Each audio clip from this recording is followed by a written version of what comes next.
ఇప్పుడు నార్మల్గా ఇప్పుడు మన లైఫ్ ఎలా ఉందో అలా ఉంటూ కూడా దేవుణ్ణి ఆరాధించవచ్చు కదా, ఎందుకు వాళ్ళు ఆ రూట్ని చూస్ చేసుకుంటారు? Yes, there you are, wonderful question.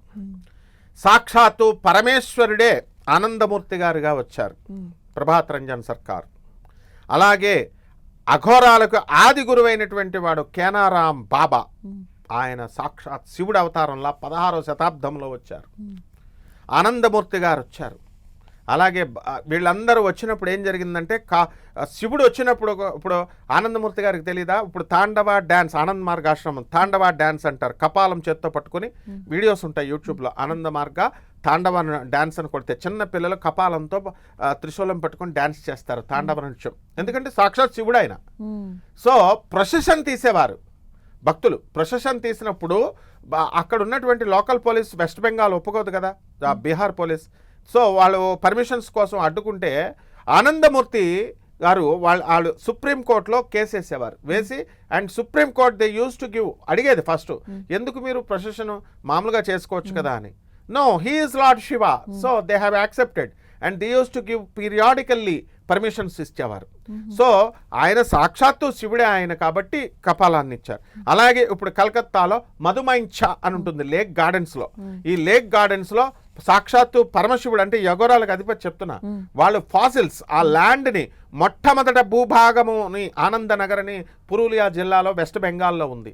దాంట్లో అది నిర్మాణం చేస్తున్నప్పుడు ఈ అఘోరీలంతా డైనోసర్, ఎన్నో సంవత్సరాల క్రితం చనిపోయినటువంటి డైనోసర్ యొక్క తల, అలాగే మామూలు పులి, సింహము, మనిషి, పాము, ఇవన్నీ కూడా ఫాజిల్ థియరీ ప్రకారం ఫాజిల్స్ అయినటువంటివన్నీ కూడా మ్యూజియంలో ఉన్నాయి.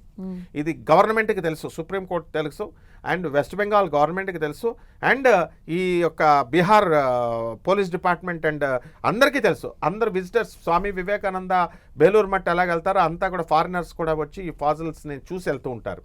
సో అఘోరా ఎంత పవర్ఫుల్. కేనారాం గారు 16వ శతాబ్దంలో పుట్టి వచ్చినప్పుడు యూట్యూబ్లో చూసుకోవచ్చు అందరూ. విమలానంద అని ఉంటారు, విమలానంద. ఆ విమలానంద శవ సాధన చేసేవారు, అఘోరి ఆయన. శవం మీద కూర్చుంటే శవం ఎంతెత్తున పైకి లేచేది, లేచి దాని మీద కూర్చొని ఆయన సాధన చేసేవారు. ఎవరున్నారు ఇప్పుడు అఘోరీలు? ఇప్పుడు చెప్పుకునే అఘోరీలు ఎవరన్నా ఉన్నారు? అలాగా లేరు. కానీ బాలకృష్ణ గారికి ఆ కమిట్మెంట్ ఉంది. ఎలా అంటే డాక్టర్ నందమూరి తారక రామారావు గారు, సీనియర్ ఎన్టీఆర్ గారు శ్రీకృష్ణుడి పాత్ర, రాముడి పాత్ర చేసేటప్పుడు ఆయన తెల్లవారుజాము 3 గంటలకు లేచిపోతారు. ఎప్పుడు కూడా ఆయన వెళ్ళిపోతారు. ఆయన కొడుకైనటువంటి బాలకృష్ణ గారు కూడా సేమ్ హ్యాబిట్. ఇప్పుడు కూడా పూజలు పూజలు పూజలు మార్నింగ్. ఆ పాత్రలు చేసేటప్పుడు నో ఎన్వి, నేల మీద పడుకునేవారు. పడుకొని ఏకభుక్తం ఉపవాసం, ఆ పాత్ర వేసేంత వరకు కూడా ఏకభుక్తం ఉండి మందు తాగడాలు ఇలాంటివన్నీ రామారావు గారికి ఎప్పుడూ లేవు. అండ్ వీళ్ళందరూ కూడా అవన్నీ బంద్ చేసి ఆ యొక్క రూల్స్, మనం ఎలాగైతే అయ్యప్ప మాలలు వేసుకున్నప్పుడు అలా చేస్తామో అలా మాలలు వేసినప్పుడు అంత సిస్టమేటిక్గా ఉన్నారు. మొత్తం సినీ రంగమే కోడై కూర్చుంది ఎన్టీ రామారావు గారి కోసం. అలాగే మన బాలకృష్ణ గారు కూడా అవే నియమాలు ఆయన పాటిస్తూ అఘోరీ సిస్టమ్స్ని ఎన్వి తినకుండా కట్టుదిట్టంగా సాక్షాత్. అసలు విచిత్రం ఏమిటంటే బాలకృష్ణ గారు నరసింహస్వామి భక్తుడు. ఏది ఆ సినిమా నరసింహ అవన్నీ సినిమాల్లో. కానీ ఈయనకి అఘోరీ పాత్రలు వచ్చేసరికి ఈయన శివభక్తుడిగా మారిపోయాడు. శివకేశవులు ఇద్దరికీ కూడా ఆయన బాలకృష్ణ గారు జన్మరహస్యం నేను చెప్పనా, ఆయన శివకేశవులు జగద్గురు అయినటువంటి ఆదిశంకరాచార్యుల వారు పీరియాడికల్గా పుట్టారు. అప్పుడు ఎప్పుడు కాపాలికలు, కౌలాచారం, వామాచారం అని కొట్టుకుంటుంటే అవన్నీ వచ్చి వద్దు దక్షిణాచారంలో ఉండండి అని చెప్పి సెట్ చేసి పూజా విధానాన్ని సెట్ చేసి వెళ్ళిపోయారు ఆదిశంకర్లు. మళ్ళీ ఇప్పుడు ఈ మధ్యకాలంలో శివకేశవులు కొంచెం ఇదైనప్పుడు ఈ సినిమా అనేది వెరీ పవర్ఫుల్ మీడియా అనేది.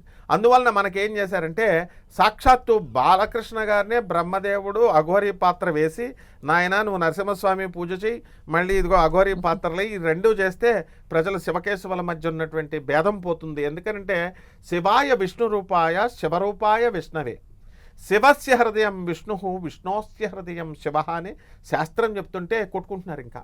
అందువల్లనే బాలకృష్ణ గారు చక్కగా వచ్చి ఆయన శివపాత్రలో వేస్తూ ఆయన ఈ అఘోరీ పాత్రలో వేస్తున్నారు.